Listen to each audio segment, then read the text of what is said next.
All Kahnawake share a responsibility to keep our community's soil clean and safe. KTV spoke with officials from the Landfill Office, Kahnawake Environment Protection, and a community member in this important update. We basically started working on the guidelines in 1987. We used the province's guidelines because there was a big issue with uncontrolled landfill coming into the community of Kahnawake.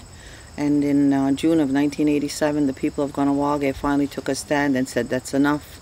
We've got contaminated landfill sites now in Kahnawake.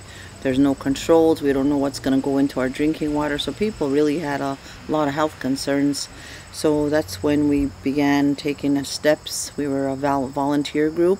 We sat around Rhonda Kirby's kitchen table and we start working on looking at rules and regulations so that we can have some type of control on what's coming into our community. When you have like 20 different trucking companies bringing in soil, you don't know where it's going, where it's coming from, who's in charge of it, what the load is. I mean, you can't just look at a pile of dirt in a truck and say it's clean or it's contaminated. It's a very scientific process.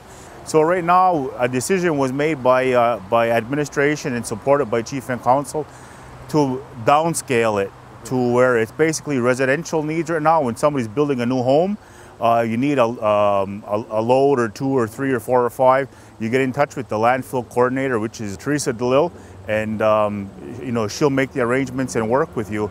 But all large-scale activity has been suspended, and I'm not saying that the large-scale activities are suspended because they were doing illegal dumping or illegal activity happening. That's not what I'm saying. It's just we need to get a handle on the issue, and right now we're focusing on the residential needs of our community. Suppose you have landfill brought to your yard and you're going to spread it in your yard and then your kids are going to go play in it.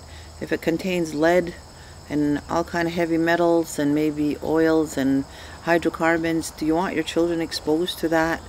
And if you're out in the outlying areas and you have your dependence is on drinking water wells, there's a big possibility that your wells could be contaminated by these types of actions, you know, bringing contaminated landfill to an area. Like this load of soil over my shoulder here, I've noticed that over the course of the weekend. You know, we're at the Clay Mountains walking path for people who won't recognize this, just underneath Adirondack Junction. And I don't recall this pile being here last week or Friday when I walked here, but on Monday it was here. So it appeared in my mind over the course of a weekend. So we really have to suspect that this is illegal.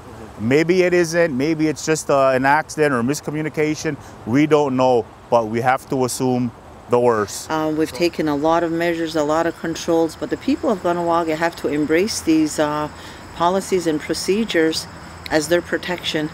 They put us in place in 1987 and they entrusted us with doing it properly. I'm about to build a garage here, but before I do that, the dirt is going to go to Route 207 on land I purchased for my grandchildren, and I want to make sure the dirt is going to be clean and free of contaminants, basically. This is why I called the landfill.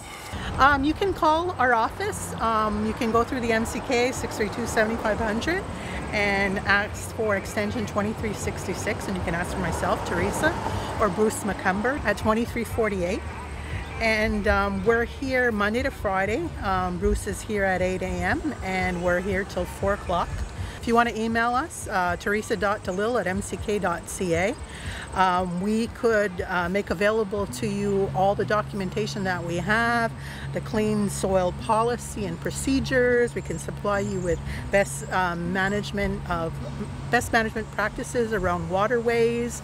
All the information is here. We'll get it to you. If you can't get to us, we can get it to you. We have permits that allow companies to come in and to dump, but that's all done by process, by procedure.